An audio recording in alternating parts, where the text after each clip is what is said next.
لإيلاف قریش، قریش کے مانوس کرنے کے سبب،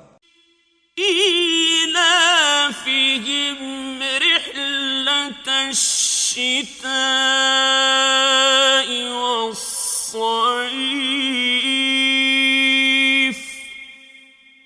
یعنی ان کو جاڑے اور گرمی کے سفر سے مانوس کرنے کے سبب،